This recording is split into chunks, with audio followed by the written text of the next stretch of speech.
한 주간의 빅 이슈를 모아 낱낱이 파헤치는 기자회견. 안녕하십니까. 기자회견의 김석진입니다. 무더운 날씨 때문인지 조금만 일해도 마음이 쓰이고 짜증이 늘어만 가는 것 같습니다. 그래서 그런지 요즘 크고 작은 사건들도 많고요. 걱정거리들도 늘어가는 것 같은데 오늘도 함께 고민해야 할 주제가 기다리고 있습니다. 바로 우리 아이들과 관계된 이야기인데요. 함께 얘기 나눌 기자 소개합니다. 장동훈 기자, 박기환 기자, 반갑습니다. 반갑습니다. 네. 오늘 얘기 우리 학교 학생 요고 얘기죠. 거기서 얼마 전에 큰 사고가 났다고 들었습니다. 자, 어떤 사고인가요? 일단 그 사고 얘기부터 해주시죠. 네, 이달 이제 7월 8일 날 오후 한 1시 19분쯤에 그 사상구 덕포동의 대덕여고라는 학교가 있습니다. 거기, 대덕여고. 네. 거기가 이제 굉장히 급경사가 있는 학교인데 거기서 이제 여고생 3명을 태운 택시가 그 급경사로를 내려오다가 갑자기 이제 기능 고장으로 그 300m 지점 내려온 지점에서 그 이제 난간을 들이받고 아파트로 이제 추락해서 그렇게 4명 다 다치는 그런 사고가 있었습니다. 그 발생한 시각이 몇 오후 시라고? 1시 19분쯤입니다. 근데 그 시각이면은 학생들이 뭐 시험을 치고 일찍 퇴근이 아니라 일찍 이제 그 하교하는 길이었나요? 네, 제가 듣기로는 이제 그 학생들 같은 경우에는 그 정규 교과 외에 뭐 예체능이라든지 뭐 이런 것 때문에 좀 빨리 하교를 하는 학생들이었습니다. 그날 이제 평일이었던 거죠? 그렇죠, 평일입니다. 저도 그 사고 현장 화면을 봤는데 네. 상당히 좀 큰 사고였던 것 같아요. 그 부상 상태도 좀 심했었던 것 같고. 네, 특히 이제 그 제가 이제 좀 제일 빨리 도착했는데 현장에 네. 이제 택시 운전석 쪽은 이제 에어백이 터져서 그 택시 운전사는 바로 걸어 나올 수 있을 정도로 경미하게 다쳤는데 특히 이제 앞좌석에 앉아 있던 그 김모양 그 학생이 이제 앞으로 머리를 부딪히면서 굉장히 많이 다쳤고 그 바로 뒤에 타고 있던 학생도 굉장히 많이 다쳤죠. 그러면 3명이 탔는데 앞에 1명, 네, 뒤에 두 자리에 있었는데. 앉아 있었 뒤에 2명 이렇게 앉아 있었죠. 그 지금 사고 그럼 상황을 그때 당시에는 어땠나요? 뭐 직접 달려갔으니까 그러면 피해 학생들도 봤나요? 막 119로 이제 이송된 후였는데 네. 그 차량 상태를만 봐도 참 진짜 굉장히 크게 부딪혔다는 걸 느낄 수 있었는데 거기 이제 300m 정도로 이렇게 내려오면은 이제 그 보행로에 있는 그 난간을 들이받고 그 다음에 3m 아래 아파트 단지로 이렇게 추락을 한 거거든요. 그래서 차가 거의 뭐 절반 정도가 완전히 구겨졌다고 볼 수 있죠. 그 뭐 화면이 나오겠지만 보니까는 이렇게 쭉 직진해서 내려갔을 때 학교에서 볼 때 이제 하굣길 내려가면서 이렇게 좌회전하게끔 돼 있는데 거의 뭐 직각 형식으로 돼 있고 거기 바로 밑이 아파트 단지더라고요. 엄청난 이렇게 높이 차이도 이렇게 있는 것 같던데 거기를 그러면 떨어졌다는 건가요? 그렇죠. 사실은 네. 예전에는 높이가 조금 더 낮았죠. 그게 이 도로가 네. 너무 이제 경사가 심하다 보니까 이제 담을 올린 거군요. 예, 올해 3월부터 이제 경사를 깎기 위해서는 이제 어쩔 수 없이 낮추기 위해서. 밑을 이제 올려야 수밖에 없으니까 그러면서 이제 좀 아파트에서 위를 바라봤을 때는 네. 더 이제 더 높아진 거죠. 하나의 더 언덕이 생긴 그런 느낌이죠. 그럼 그 당시에 혹시 그 대낮이었기 때문에 또 아파트 단지가 바로 있고 보니까는 뭐 거기 주차장도 있고 그런데 다른 피해는 없었습니까? 2차 피해로 이어지지는 않았어요? 근데 사실 이곳에서 사고가 발생한 게 이번이 처음은 아닌데 정말 다행스럽게도 2차 사고가 발생한 경우는 이때까지 단 한 건도 없었습니다. 참 그 다행이라고 봐도 될지 사고 자체가 불행인데 그 다행이라고 보면 참 어려운데 그 사고가 많았다고 하는 거를 보니까 2008년도에도 큰 사고가 있었고 2011년도에도 큰 사고가 있었더라고요. 네, 저는 이제 2011년도 거는 기억이 잘 안 나는데 2008년도는 이게 뭐 전국적으로 굉장히 떠들썩했던 사고. 어떤 사고였나요 그때는? 마을 버스가 좀 미끄러지면서 이제 한 두 명이 현장에서 죽고 그 다음 날 한 명이 더 사망을 한 걸로 알고 있는데. 그때 승합차 아니었나요 그때? 그렇죠. 학교 통학 예. 승합차. 그때는 그 사실 그렇지 않습니까? 그 여고생들이 사망을 했다라는 것 자체가 제 그 일반인들한테는 굉장히 큰 충격인 거죠. 뭐 세월호 사건도 크게 있지만 정말 그 꽃 같은 나이에 학생들이 사망을 한 거는 17, 18 뭐 온 국민들이 슬퍼하기에는 뭐 충분한 이야기니까 이때 당시에도 그 승합차가 이제 떨어지면서 미끄러지면서 이제 다른 학생들을 치고 뭐 이런 과정이었는데 이 도로가 굉장히 위험하다는 것들은 굉장히 부각이 됐었지 않습니까? 근데 항상 그 현장에 가보면은 그 도로가 위험하다는 걸 피부로 바로 느끼실 수 실제 있는지. 그 당시 사고가 났던 당시에 그런 어떤 사고인지 일단 그 얘기도 좀 해주시죠. 짚어주시죠. 일단 뭐 그때. 지금 갔을 때는 상당히 많이 개선된데도 불구하고 굉장히 경사도가 심한데 그 2008년 당시에는 여기 경사도가 23도였습니다. 그러니까 그 실감이 안 나는데 솔직히. 예, 23 일반 도로. 도로의 이제 법적 기준에서 일반 도로는 이제 뭐 12도까지 허용되고 거기는 이제 산이니까 임도나 산도 같은 경우에는 17도까지 허용이 되는데 23도니까 이제 굉장히 경사가 심하고요. 네. 그 2008년 사고 당시에는 뭐 두 건 아까 말씀하셨지만 두 건의 사고가 있었거든요. 처음에 이제 8월에 아까 말씀하셨다시피 그 마을 버스가 아, 예. 예. 그 앞전에도 또 있었군요. 예, 올라가다가 미끄러져서 후진하면서 이제 경비 초소를 들이받았거든요. 그래서 그 마을 버스 노선이 없어졌고요. 이 사고 때문에. 그리고 그 다음에 이제 큰 사고가 났는데 그 해 10월 29일 날 한 두 달쯤 뒤에 이제 밤에 승합차가 또 내려가면서 뭐 갑자기 기능 이상으로 11명의 여고생을 순차적으로 치고 이렇게 계곡으로 이렇게 추락을 했죠. 그 승합차 안에는 학생들이 얼마나 타고 있었나요? 거기 승합차는 12명이 타고 있었고 이제 밖에 11명의 학생이 이제 하굣길이었습니다. 밤 시간이었으니까. 아, 야, 저녁 시간에. 네, 그래서 그렇겠죠. 현장에서 뭐 여고생 2명은 그대로 이제 숨지고 그 한 명은 이제 승합차랑 같이 떨어졌는데 그 다음 날 이제 숨져서 총 3명의 사상자가 발생했죠. 참 이게 그 학생이 사망을 했다는 게 지금 뭐 사망한 가족들도 그렇고 굉장히 그렇죠. 큰 슬픔이긴 한데 제가 고등학교를 다닐 때 제 짝이 버스 교통 사고를 당할 뻔을 한 적이 있어요. 이제 네. 등교를 하는 길에 학교에 갔는데 학교에 안 오더라고요. 제 짝이. 그게 보니까 뉴스에서 이제 녹산에서 이렇게 하단 쪽으로 나오는 버스가 이제 전복이 돼가지고 근데 이제 제 짝은 이제 그 차가 기우는 순간 그 창문으로 탈출을 해서 살았는데 예. 그때 당시에도 몇 명이 사망을 한 사고였던 걸로 기억을 하고 있는데 그렇게 제 그 옆에 있는 학생 하나가 그렇게 힘든 상황을 겪었다라는 것 그 자체만으로도 학교 전체가 굉장히 큰 충격에 빠졌었는데 네. 이런 사고가 한번 나면은 사실 그 충격이 큰 것과 함께 이것들을 좀 개선을 해야겠다라는 그런 움직임이 굉장히 크게 움직일 거는 같은데 이게 지금 거의 큰 사고가 난 지도 벌써 8년이 지났거든요. 그러면은요, 이게 2008년도에 네. 사고가 한번 났었고 또 2011년도에도 승합차랑 택시랑 추돌해가지고 여기서도 뭐 한 또 열 몇 명 네. 정도 이렇게 사고가 났었고 또 뭐 그 이전에도 있었다고요. 그러니까 2008년도에도 2건. 그 이제 뭐 정확한 횟수를 말씀드리기는 네. 힘든데 2002년 사실 이 길 자체가 위험하다 보니까 그 2002년부터 뭐 현재까지 한 10여 건 넘는 사고가 발생해서 총 7명이 사망했다고 이렇게 주민들이 계속 주장하더라고요. 그래요. 뭐 어떤 경우 거의 무슨 비행기 활주로처럼 뭐 음료를 실은 트럭이 이렇게 쭉 내려와서 점프를 안 그런 적도 있고. 아니 그럼 이게 10여 년이 넘게 이런 사고가 지금 벌써 뭐 여러 수십 건 뭐 이게 그 알려지지 않은 사고까지 하면은 접촉 사고까지 하면은 엄청나겠죠. 그리고 실제 그 주변의 그 주민들이라든지 학생들 반응은 어떻던가요? 이게 어떤 얘기를 하는가요?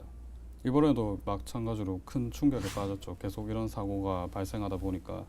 그런데 이제 2008년에는 정말 많은 사상자가 발생했는데 그렇죠. 그 대책이 정말 좀 말도 안 되는 거였거든요. 그 도로 자체를 이제 구조를 개선하는 작업이 이루어져야 되는데 그것보다는 그때 2009년 2월쯤에 이게 사고 난 뒤에 한 3개월쯤 뒤에 그때 이제 뭐 사상부랑 교육청에서 이제 대책을 마련해서 그때 마련한 게 이제 보행로가 그때 없었거든요. 원래 그 길이 그 한 6m 정도 되는데 그 너비가 네, 뭐 차선도 제대로 없고 그냥 보행자와 그 차량이 막 뒤섞이는 그런 길이었거든요. 그래요. 그래서 2009년 초에 이제 그때야 이제 보행로를 좀 만들고 뭐 안전펜스도 설치하고 그런 조치밖에 이루어지진 않았죠. 그러니까 도로에 대한 근본적인 대책이라고 해야 되나요? 그런 게 전혀 없었죠. 아니 그 저기 요즘에는 스쿨존이라 그래가지고 일반 도로도 학교 근처에 있으면은 뭐 30km 이하로 서행을 해야 되고 그래야 되잖아요. 근데 하물며 그 뭐 경사가 그렇게 많이 친 학교 앞 도로인데도 불구하고 차선도 없고 뭐 방지턱이나 이런 시설, 안전시설, 교통안전시설물이 전혀 없었다는 거 아니에요. 인도도 없고. 그래서 2008년 그 큰 참사가 일어난 뒤 2009년에 이제 서야 이제 그런 것들이 좀 마련이 됐죠. 근데 그게 근본적인 뭐 해결 방안은 아니었던 그때는 뭐 거죠. 어떻게 그럼 대책을 마련한 겁니까? 그때는 이제 도로를 9m 정도로 확장을 해서 도로 확장. 예, 3m 정도는 보행로를 만들고 그리고 차선을 구분 짓고 그리고 그 나머지는 이제 예, 300m 급경사를 내려오면 뭐 아까 곡각지가 있다고 말씀드렸지 않습니까? 거기 이제 그 가드레일을 설치해서 그뭐 요새 뭐 롤링 베어링식 가드레일이라 네네네. 그런 것들을 좀 설치하고 최신. 예, 그리고 뭐 갑자기 내려가다가 기능 사고가 발생하는 차량을 위해서 또 이렇게 따로 이렇게 충격을 흡수할 수 있는 충격 흡수대도 만들었죠 그때. 근데 지금 정부에서는 그 위험 도로를 지정을 해서 이제 그곳을 좀 뭐 개선을 할 수 있도록 뭐 예산을 지원을 한다거나 그렇게 하지 않습니까? 근데 여기도 그게 포함이 돼 있는 겁니까? 그게 이제 2014년도에 들어섰어야 그게 사상구가 이제 2014년도에 예, 위험도로 구조 개선 사업지로 거기를 지정을 했거든요. 그래서 지정하고 나서 올해 3월부터 사실 그 경사를 17도로 낮추는 작업을 하고 있었습니다. 사실 그 7월 8일 날 사고가 발생했는데 그 준공을 한 불과 2주 정도 앞둔 시점이었거든요.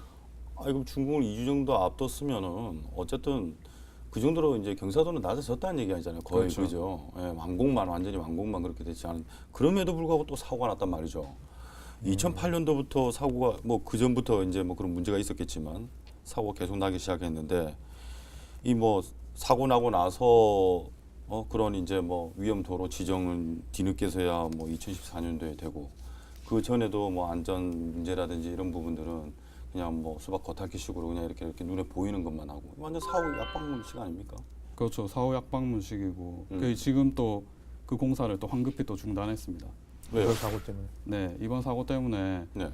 그 공사만으로는 이제 또 부족하다 해가지고 또 이제 여러 교통 전문 자문가들한테 또 뭐 요청도 하고 해서 그 좀 더 보완해서 제대로 완공하겠다는 입장이죠. 아니 이게 뭐 무슨 정말 그 예? 얘기가 나오면 뭐 그제서야 뭐 사후 약방문이 아니라 이거는 그냥 그냥 놔두고 또 문제가 생기면은 거기에다가 땜질로 또 하고 아니 세상에 뭐 교통 전문가들도 엄청 많고 그런데 이 유독 이렇게 해서 사망 사고도 발생한 지역임에도 불구하고 도대체 관계 당국은 뭐 하는 겁니까? 뭐 교육청이라든지 아니면 지자체라든지. 그러니까 뭐 잊을만 하면 한 건씩 사고가 지금 터지고 있는데 뭐 그때마다 뭐 땜질시 처방이었고 지금 특히 그 밑에 그 부원파크라고 아파트 단지가 아파트, 있는데 예. 420세대 정도 되는 단지가 있습니다. 거기 주민들이 그 이제 비상대책위원회까지 만들어가지고 불안해서. 매일 나와 있습니다. 그 경비 초소에. 그래서 지금 아까 뭐 그 경사도를 낮추려고 거기 또 길을 이렇게 흙을 돋웠다고 말씀드리지 않습니까? 그 주민들은 이제 더 불안해진 거죠. 기존에는 그래도 아파트에서 그 비탈을 바라봤을 때는 길이 보였거든요. 근데 지금 이제 그것 때문에 더 높아져서 이제 안 보이게 됐습니다. 지금. 그런 것 같아요. 그렇다 보니까 이제 주민들 요구는 언제 어디서 차가 다칠지 네, 모르니까. 아예 계곡 쪽을 복개해서 길을 내달라고 계속 주장을 하고 있죠. 참 그 어떤 철학자가 했다는 이야기인데 이제 뭐 큰 대형 참사가 일어나기 전에는 뭐 한 300번 정도의 징후가 뭐 사전에 나타나고 30번 정도의 유사한 사고가 발생을 하고 나면 이제 그런 대형 참사가 일어나곤 한다 이런 이야기를 하는데 그 지금 이렇게 보수를 하고 저치를 하고 있는 것들이 이게 사고가 딱 났을 때 바로 이렇게 원인을 규명을 해서 이렇게 사고를 그렇죠. 막는 게 아니라 이건 무슨 징조가 나타나듯이 찔끔찔끔 공사를 하는 것처럼 이게 뭐 완전히 그걸 없애려면 한 300번 정도를 공사를 해야 되는 건지 싶을 정도로 되게 대처가 미흡한 것 같거든요. 네. 그러면 그 원인이 이제 뭐 지금 우리가 지금 이렇게 얘기한 부분은 결국에는 구조적인 그 도로상의 구조적인 문제잖아요. 근데 그런 도로상의 구조적인 문제도 있겠지만 그래서 이제 경사도를 낮추고 뭐 교통안전문 시설물도 설치를 하고 한 거잖아요. 그럼에도 불구하고 이렇게 계속 사고가 난다. 그럼 자동차 결함 문제도 있을 거고 안전 부주의, 운전자의 부주의 그런 부분도 있을 거고 그럴 거란 말이죠. 예. 실질적으로 이번 사고 택시 같은 경우에는 뭐 그 운전자의 그런 다른 어떤 문제점은 없었습니까? 그 사고 원인은 이제 최종적으로 이제 뭐 자동차 결함으로 나온 것 같은데 브레이크가 네, 잘못됐다는 브레이크가 안 브레이크라기보다 핸들이 조작이 안 되면서 시동이 꺼졌다고 했거든요. 시동이 꺼졌다. 예. 그래서 그 앞에 2008년에 일어났던 그 승합차 사고도 마찬가지였습니다. 근데 그때 당시에는 또 운전자가 음주가 밝혀졌죠. 그런 혐의도 있었고 네. 그리고 실제로 이 운전자 60, 음. 60살 이 뭐 박모 씨가 네. 한 나흘 뒤에 이렇게 스스로 이제 목을 매서 또 자살하기도 했고 아, 네. 또 안타까운. 그해 10월 29일이면 수능을 뭐 얼마 앞둔 시점이지 않습니까? 네. 그날 그 원래 대덕여고가 고사장이었는데 네. 고사장도 그 사건 때문에 또 바뀌고 그랬어요. 아, 그랬어요. 네. 야, 그렇게 되면 진짜 여기는 그 마의 도로라고 할 수도 있겠네요. 그 원인을 어디로 두고 봐야 될지가 참. 네. 그런데 이 도로 같은 경우에는 그러면은 이제 뭐 운전자들도 분명히 거기는 한두 번 이렇게 다니는 분들이 아닐 거란 말이죠. 뭐 특히 이제 승합차를 통학 차량을 운행하시는 분들은 그런 구조적인 이렇게 아 여기 정말 힘들다 그러면 어느 정도 속도를 이렇게 낮춰서 이렇게 가야 되고 또 이렇게 예? 항상 이렇게 차량에 대한 정비라든지 이런 부분들도 잘 해야 되는 거 아닙니까? 어떻습니까? 왜 그런 부분들은 좀 개선이 되지 않았나요? 이렇게 좀 학교 뭐 차원에서라도. 이거는 좀 학교 차원에서 사실 뭐 이렇게 대책을 내놓았던 건 없고요. 또 이제 정말 이번에 좀 근본적으로 해결해야 될 게 그 경사로 이제 등굣길 중턱에는 또 큰 교회가 있습니다. 네. 그 교회 바로 밑에는 지금 한국생산기술연구원 동남권 본부가 이제 들어서려고 막 이제 공사를 하고 있거든요. 그래서 평소에도 항상 위험은 항상 내재돼 있었죠. 거기 이제 교회를 왔다 갔다 하는 뭐 차량도 있고 그리고 대형 덤프 트럭이 굉장히 많이 출입하고 있거든요. 아, 그래서 이제 뭐 밑에 주민들 같은 경우는 뭐 하루하루 정말 불안한 뭐 날을 보내고 있죠. 아니 솔직히 이 뭐 대덕여고뿐만 아니라 부산에 있는 대부분의 학교들 중고등학교 뭐 초등학교도 있겠지만 이 학교들이 대부분 이렇게 산 그렇죠. 삼복도로. 그렇죠 산 비탈 이렇게 비탈이 있는 그런 지역이 위치하고 있잖아요. 그래서 우리도 뭐 어렸을 적에도 학교 다닐 때 보면은 학교 이렇게 올라가는데 보면 한참 이렇게 걸어서 올라가고 요즘에는 이제 통학 차량까지 있기 때문에 일반 사설 통학 차량을 이용하는 분들도 있고 아니면 학원 차량도 이용하는 분들이 있잖아요. 그럼 대동여 같은 경우에는 학교 차원에서 이렇게 따로 별도의 그 스쿨버스라든지 뭐 아니면은 또 그 이제 그 통학로에 이런 뭐 안전 요원이라든지 그런 걸 단속을 할 뭐 과속이라든지 뭐 그런 것들은 좀 그런 대책이 없는 게 좀 많이 안타깝죠. 뭐 이제 그 워낙 경사도가 심하다 보니까 거의 걸어서 등교하는 학생들은 많이 없거든요. 그렇겠죠. 대부분 이제 부모님 네. 차량이라든지 뭐 학원 차량, 뭐 사설, 뭐 통학, 뭐 승합차 이런 것들을 이용하는 수밖에 없죠.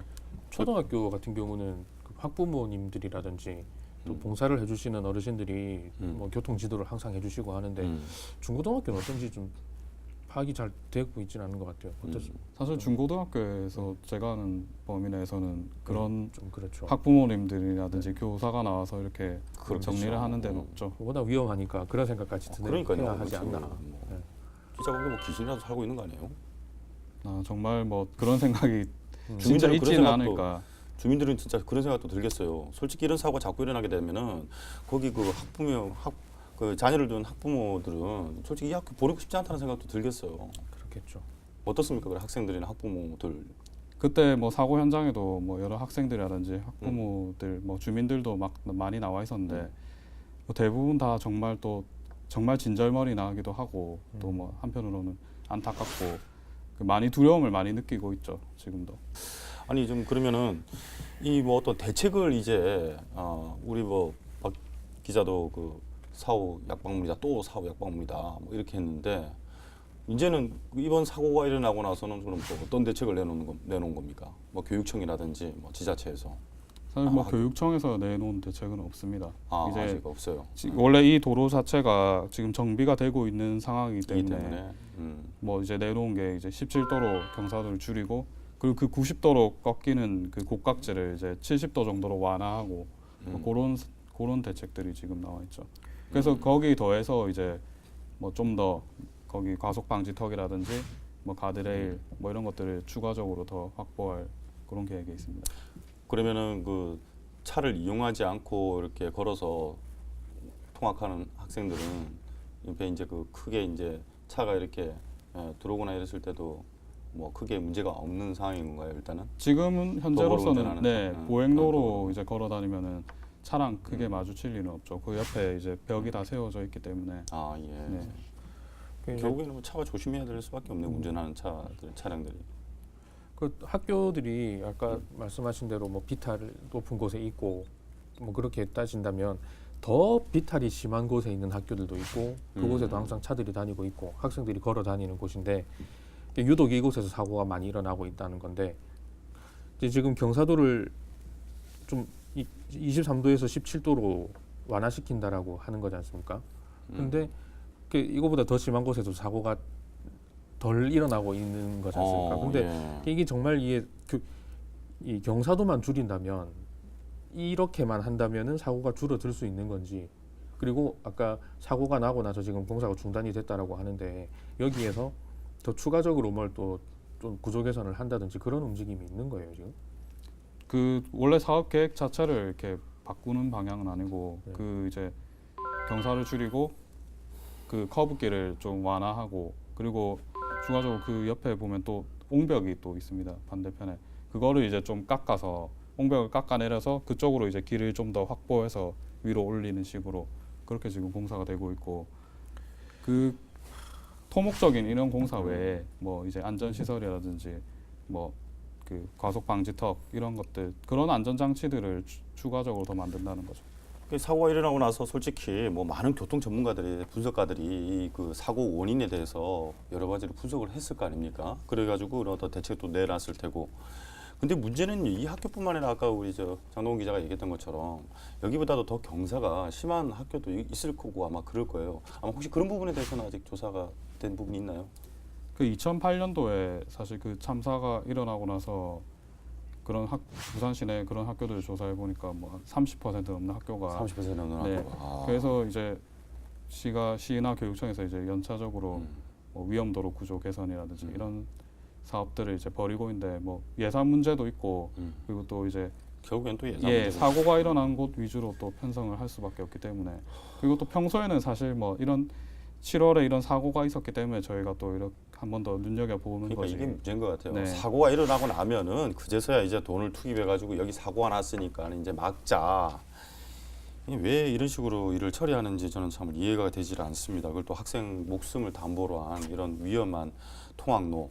조금 더 제가 박지한 기자는 이런 부분에 대해서 혹시 다른 학교에도 이렇게 통학로가 뭐 요즘 뭐 통학로 안전해가지고 그런 게 많지 않습니까? 계속적으로 좀 취재를 좀 해주셨으면 좋겠습니다. 아마 이 대동로 같은 경우에도 한 300여 미터가 넘는 길이 계속적으로 이어지는 길이 경사도 져 있고 그러니까 사고가 또 빈번하게 발생하는 것 같은데 여기에 대한 우리 관계기관의 대책도 하루빨리 좀 내놔서 앞으로는 더 이상 이런 일이 일어나지 않기를 바랄 뿐입니다. 두 기자분 수고 많으셨습니다. 네. 여러분들 급체를 해서 힘들었던 기억들 많이 있을 겁니다. 음식뿐만 아니라 일이나 마음에도 급체가 있다고 생각하는데요. 그래서 그런지 요즘 우리 사회에서도 급체 현상이 빈번히 일어나는 것 같습니다. 미리 조심하지 않고 허둥대다 보면은 분명 많은 문제점들이 발생되겠죠. 빨리빨리보다는 좀 더 여유롭고 항상 준비된 우리가 되었으면 합니다. 기자들의 시선으로 보다 더 날카롭게, 세심하게 속속들이 들여다보는 기자회견. 오늘은 여기까지입니다. 고맙습니다.